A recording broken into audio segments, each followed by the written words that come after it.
Good morning, everyone. Hope you're all having a wonderful day today. Quick note before we start today's video, it is actually edited and rendered in 21:9, so that's why it's ultra wide. That's why you have the bars on the top and the bottom if you're using a standard monitor.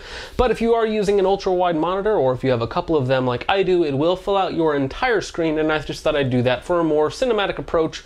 It's a little more high quality, and it looks really good if you have the equipment to view it on. Other than that, guys, if you want to go ahead and like, share, and subscribe before we get started, all that stuff helps me out, helps the channel out, of course. But if you want even more content, you can also hop over to Subscribestar. It's basically a pro to a Patreon. You get a lot more additional content, more input on my videos, and also cool links and cool giveaways. So today we're going to be talking about the Swamp Fox Arrowhead 1-10 LPVO. This is going to be one of those scopes that I review very, very highly, even though it is a little more expensive than your mid-range or budget LPVOs, but I think it has the features to back it up. So right off the bat, I do want to say I paid my own money for this. I got it from Optics Planet, and I paid like $440 with a 5% off coupon code. So I paid for this just like everybody else. I don't know anyone at Swamp Fox Optics. I've never talked to anyone over there. So let's go ahead and get into the review. Now this is, as I mentioned, it's a 1-10 by 24, which is very rare in LPVOs. I want to say there's only 3, maybe 4 of them on the market currently, and I think this one is the lowest end in terms of price, though not in terms of features. So now I'm going to mention what I consider are the only 2 downsides to this, and really there are technically 3 depending on your point of view, but let's go ahead and talk about the only 2 downsides that I have with this optic and the way it's built. First off, one of the things that you're going to sacrifice when you go from like a 1-6, a 1-8, a 1-10, generally speaking, that's going to be size and weight. And those are my 2 only real complaints with the Swamp Fox Arrowhead 1-10. And they're very, very minor complaints. For instance, most LPVOs are like 9.5 to 10 inches. This is nearly 11, so it's 10.91, I believe, is the overall length, not including the scope caps.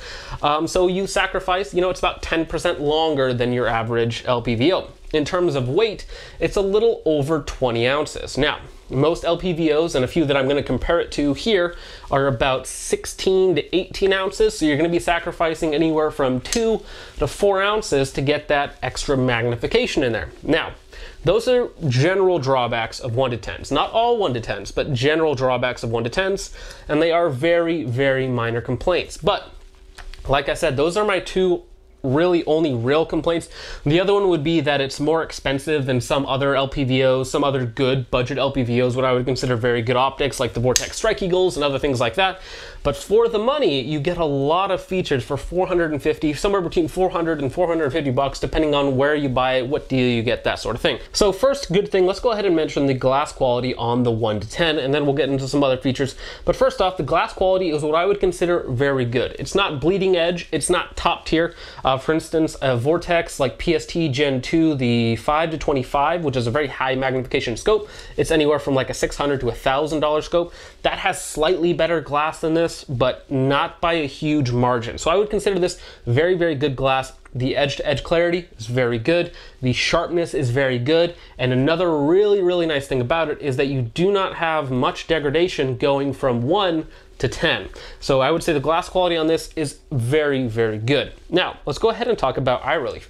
Eye relief is a really interesting subject and something that can really make or break an optic. For instance, an optic can have really good eye relief on 1x, and then when you go to 6, 8, or 10, that eye box tightens up to a point where if you're in any sort of an odd position with your head, you're not going to be able to see anything. So I am very happy to say that this on 1x is probably a little bit over 3.5 inches, and on 10x is just under 3.5 inches. So really, you do not have to move your head at all, and you get a full vision from all the way from 1 to 10. On top of that, as we can see, we have an external throw lever. This is not built in. It actually uses 4 set screws to lock it down. And a really cool feature about it is you can actually move it into different spots. So you actually have 3 or 4 different areas where you can mount it to depending on what your setup is like. So for me, I have it mounted to the first point. So it's actually a little down on the first part because I was running it with offset iron, so I wanted it further away, so when I have it racked all the way at 1, I still had some distance in between my offset irons so that I could still have enough room in there to reach in and then throw it up to higher magnification when I needed to. And that is just one of those additional features that's on this optic that's not on a lot of optics, especially those with integrated throw levers where you can't move it, you can't change it, it's just fixed. And this is just one of those very nice quality of life changes that makes it slightly easier for you to use it. On top of that, the throw is very, very smooth. It's a 180-degree throw, so you're still running a 1 to 10 with a 180-degree throw, which is good. But the throw itself, it does have a good resistance. It's not what I would call stiff, but it does have good resistance to it, and it's very, very smooth. On top of that, the diopter, which I don't generally adjust on my optics because my eyes are pretty good, is very stiff, which is actually good because generally with a diopter you want to set it and forget it, and a lot of other optics kind of have a locking ring in the back. This one doesn't have it, but the diopter is very, very stiff, so it's not going to shift on you. So now, speaking of magnification, one of the most important things, no matter what your magnification level is if you can see anything at your given magnification. So it doesn't matter if you have a 1 to 20 if you can't see anything at 1 or 20, which is why I think that Swamp Fox 1 to 10 is set apart not only from a lot of its 1 to 10 compatriots, but also a lot of 1 to 8s and a lot of 1 to 6s. This has a much, much better field of view. At 100 yards at 1x, you have a immense 115 feet. Now I consider anything over 100 feet good, everything over 110 is excellent. In fact, there is only one other optic that I own in this price range that has a larger field of view at 100 yards. And that is the Vortex Strike Eagle 1 to 6. This is the Gen 2 version. At 1x, I have 116.3 feet of field of view at 1x versus 115 on the 1 to 10. So not only do I have a much higher magnification range, I'm only sacrificing, I think it's actually less than a foot at 100 yards of field of view. Now I will do a quick comparison for you in terms of size and weight and kind of give you a little bit of the difference.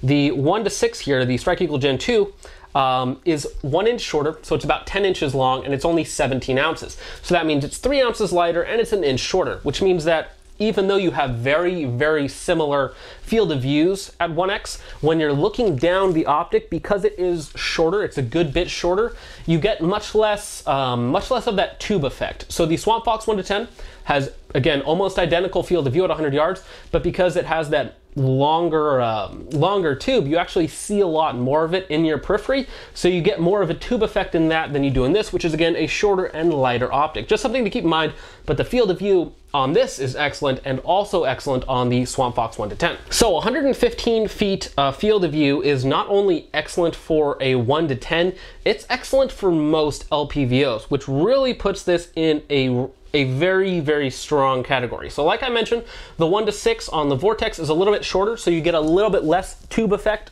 on the outside of what you can see, but what you can actually see through the reticle is nearly identical, which is awesome when you get a lot more scope in here than you do in the 1 to 6. And then of course, when you crank that all the way down to 10 power, it does go down to 11 feet, 11 and a half feet, which is of course perfectly comparable to the 115 at 1x.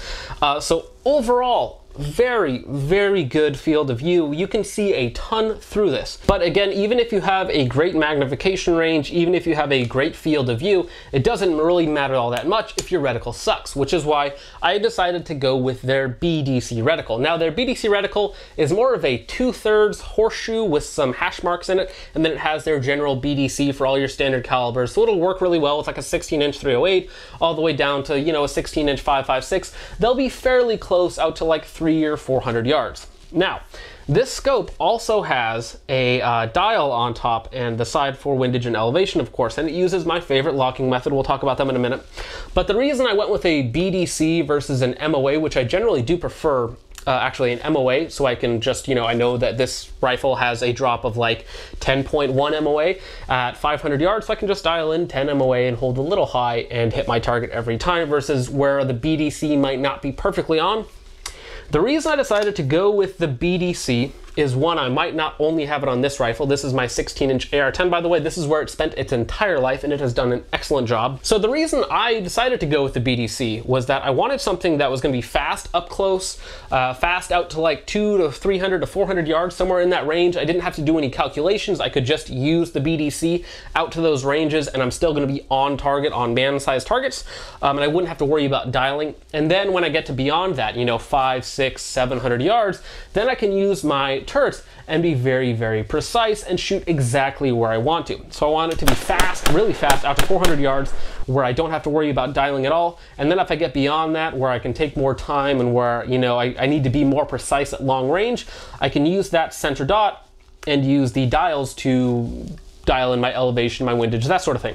On top of that, I think that the reticle is really, really good. Now, one thing that I wish they had done slightly, and this is just a very small pet peeve, is I wish they did not illuminate the full BDC kind of Christmas tree thing going on, just because I don't need that illuminated, because if I'm shooting at 600, 700 yards, you know, I'm not going to be probably shooting in low light situations. I think that's generally, depending on where you are, it can be perfectly safe, but generally speaking, where I'm at, it can be a little sketchy if you can't see what you're shooting at. So generally speaking, if I'm doing long range, it's going to be during broad daylight, so I don't really need that, and I would prefer the reticle to be a little bit hotter and a little bit faster, and generally speaking, the less you have to illuminate, the more bright you can illuminate what is illuminated. So I would have preferred just the center dot and the 2/3 horseshoe and the hash marks, all that stuff illuminated really hot, and then the BDC just for more long range type applications.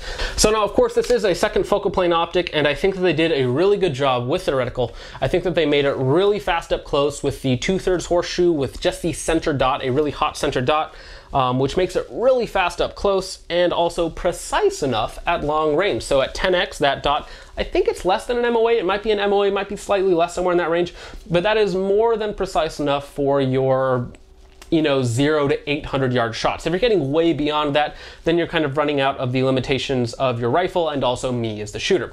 So since I mentioned illumination, let's go ahead and talk about it. There are actually 12 settings. Now, the first 2 settings are night vision settings. I think that the night vision settings are a little bit optimistic, considering that most people, if they're running like high-end night vision, you know, whether they're, you know, anywhere from like 3 to like 12 grand, you know, somewhere in that range, they're probably going to be spending more on an optic. I could be wrong, and there could be some users that actually love the night vision settings on this. But for me personally, it does seem a little optimistic. I don't mind that they're there, but they just, you know, they are there. So if it is a value to you, then that's cool. They're just not to me at all. So at 12, it's max illumination. I would say that it is daylight bright. Now, it's not red dot bright, it's not EOTech bright, nothing like that. It's not going to be blooming out on you on full sunlight, but it is hot enough to give you a really fast aiming point, and it is going to assist you, especially if you have darker backgrounds, if you're in lower light, that sort of thing. And even in full daylight, you can still see the red. It kind of turns into more of a like pinkish outline almost, but it definitely is still hot enough to get the job done, so you can run and gun with this just fine. I generally just leave it on max magnification, but if you're in lower light in dusk settings, you definitely don't need to run it that hot. Now, another quality of life feature that they have on this is that they have off marks in between each illumination setting. So that means you can go from 12 and just dial it back 1 and you're off. You know, so wherever you are, if it's on, just dial it either direction and you're going to turn it off, so you don't need to look at it and make sure that you dialed it back to 0 so your battery is not going to drain out. So I like that. That's a high-end feature, and it's just one of those things that they thought about where a lot of other companies in this price range aren't doing the same thing. Alrighty, so now let's go ahead and talk about the turrets. Now, this does use my favorite style of turrets, and I think that exposed turrets make sense on a 1 to 10. On a 1 to 6, a 1 to 8, you know, those lower power ranges, you know, you're not going to be necessarily dialing for your shots, but at a 1 to 10, this is truly a hybrid DMR style optic. I mean, 5 years ago, 10x was a very high magnification scope, and in some cases it still is a high magnification for a lot of scenarios. So having those turrets on the outside that are half MOA, which is perfectly precise enough for what I'm doing, this isn't like a PRS optic or anything like that, it really does add to the versatility of the scope, just the fact that it can do pretty much anything, and it can reach out and touch people depending if you have the skills and your rifle is set up to do that. So they are half MOA.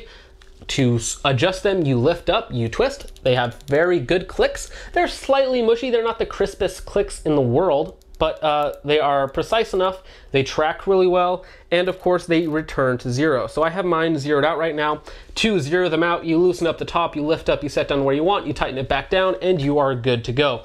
I don't generally do anything with my windage because I don't really shoot far enough and in enough wind where I'm at, it really doesn't get that windy to need that. But for some people, they are going to like that. So for me, the turrets on it work very, very well, and like I said, it fits the optic. It's, you know, it's a 1 to 10. In a 1 to 6, do I need exposed optic? Do I need exposed turrets? No, I really don't. But in a 1 to 10, where you have that long range capability, that more DMR style optic, it can be very, very nice. So again, you know, your BDC may not line up perfectly with your ammo, with your barrel length, with your gun, you know, at 500, 600, 700 yards. It should be close, you know, up to like 300 or 400 yards so you can use it to be fast. But at those longer ranges, you have those turrets to dial quickly and precisely to where you need to be. So now let's go ahead and talk about the testing on the optic itself, the durability, reliability, all that sort of good stuff. So real quick mention their warranty. Their warranty is what they claim is 50,000 rounds. So basically a lifetime warranty. If you outshoot their warranty, I would be very, very impressed with you that you have that much ammo to put through it, but I'm sure that it will do just fine. So its entire life it has spent on, this is my 16-inch AR-10, kind of a hodgepodge of different parts. Its basis is a PSA Gen 2 AR-10 with some additional parts on there. So it has a JP Enterprises extractor on the bolt for extra reliability, which is something I recommend upgrading on any budget AR-10. We are running a rifle length stock with a rifle length buffer system. The buffer has 3 tungsten weights in it, so it's a little bit over 8 ounces, which is very heavy. And up front we have a mid-length gas block. This is a Odin Works adjustable gas block. So we actually have it tuned right now to be ejecting steel case at like 3 to 4. You'll see in some of the early clips in the intro that it was very over-gassed, but I went ahead and tuned it down for the entire system. So right now it's very, very smooth shooting. Round count is probably around 500 to 600 rounds of 308. Only 308, that's all I put through it. And this gun has killed a lot of cheaper optics. And this one here, it has a 50,000 round warranty. I was not worried about rounds, the round count destroying the optic. Now, everything I do, or every optic that I review, everything that is a quality optic anyways, I do a double drop test on to test for zero shift on the optic. The mount that I'm using is the AccuSync mount from UTG. I think it is the best value mount. It uses an excellent mounting system both to the rail and to the actual optic itself. So I went ahead and I did a 5-shot group at 80 yards. This actually has an 80-yard zero on it just because that's the distance I had for that day. So I went ahead, shot a 5-shot group with some Magtech 150 grain M80 ball, I think it was. We'll get into that. And then I did a double drop test, and my group was like 6 inches at 80 yards. And I was like, you know, kind of confused. I had another shooter shoot another 5-round group. Again, they got like a 4 to 5 inch group, 5-round group at 80 yards. So really confused. So I couldn't really tell if zero was shifting, if something had happened with it.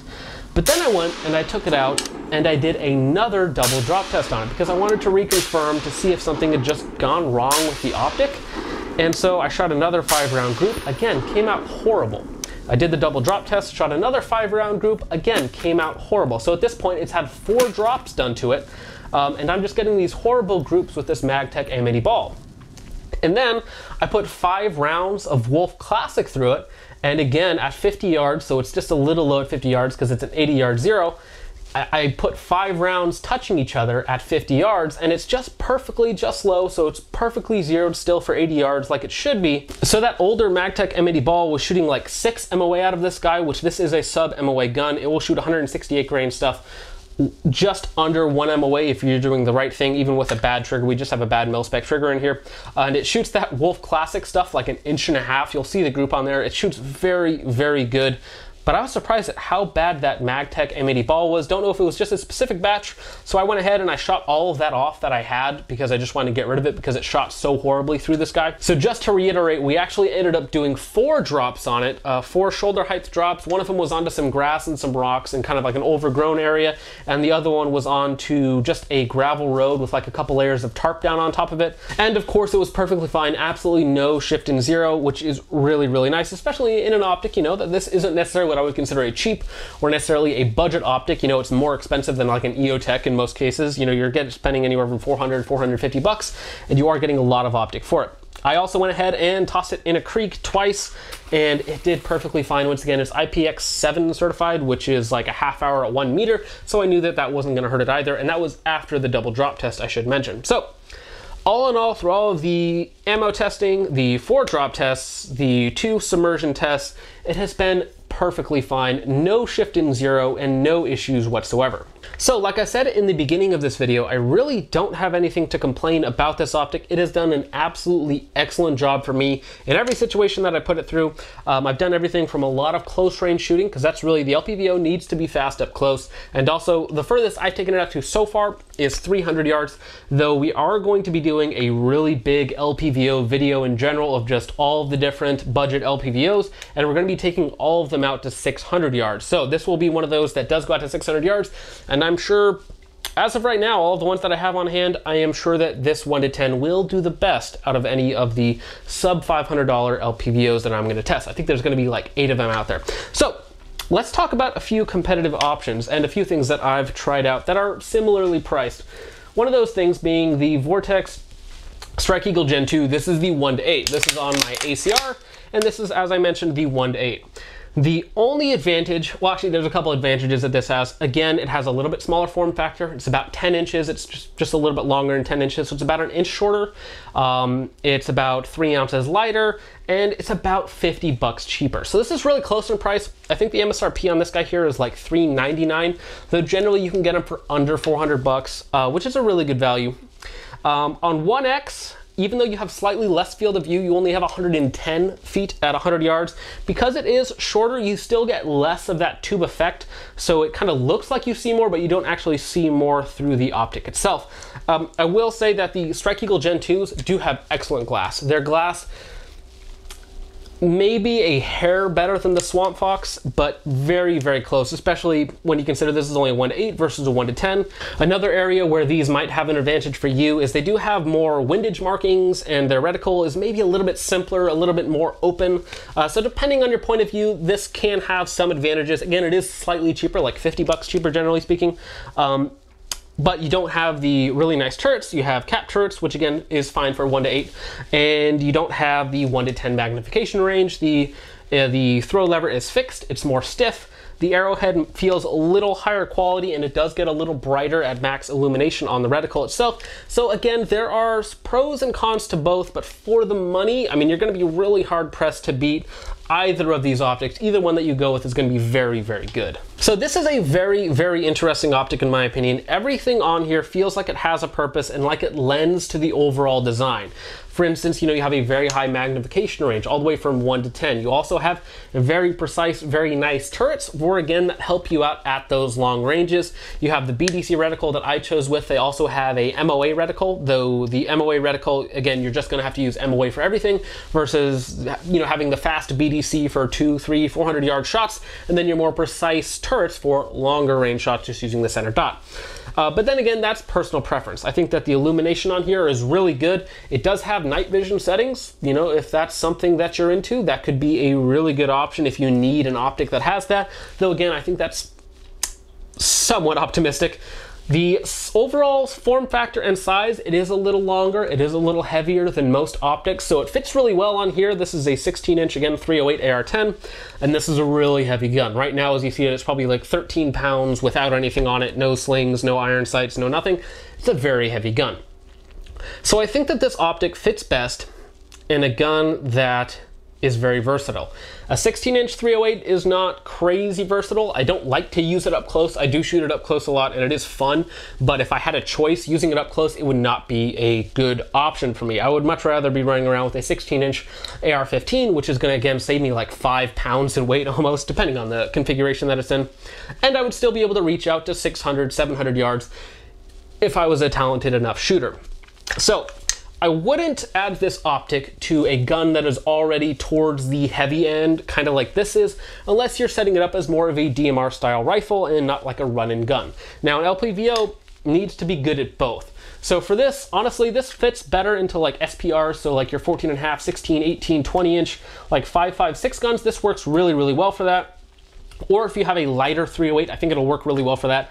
But for like your heavier guns, this is going to be adding a lot more weight, and you can get higher magnification. That's going to work better at longer range for actually less weight than this guy. So again, there are pros and cons to the optic, even though I think it's one of the best optics out there. Just make sure that you have a gun that really fits it and that matches the capabilities of the optic. And that's one of the hardest things, honestly, is finding a gun that can do everything that the optic can do. Because in a lot of ways, the gun is holding back the optic and not the other way around, which is the way you want it to be. So that is pretty much it for the video, guys. Thank you so much for watching. I hope you all enjoyed. Like I said, it's one of my favorite optics. It might actually be my favorite optic to date. I might end up buying more, who knows? But again, it's just that balance of finding the right gun that matches that capabilities. And if you need that sort of capability, again, for that sub $500 price point, it's extremely compelling, especially again at that price. So that's pretty much it for the video, guys. Thank you so much for watching. I hope you all enjoyed. If you'd like to, go ahead and check out some of the links down in the description to help support the channel. If not, I will still see you guys in the next one. Peace off.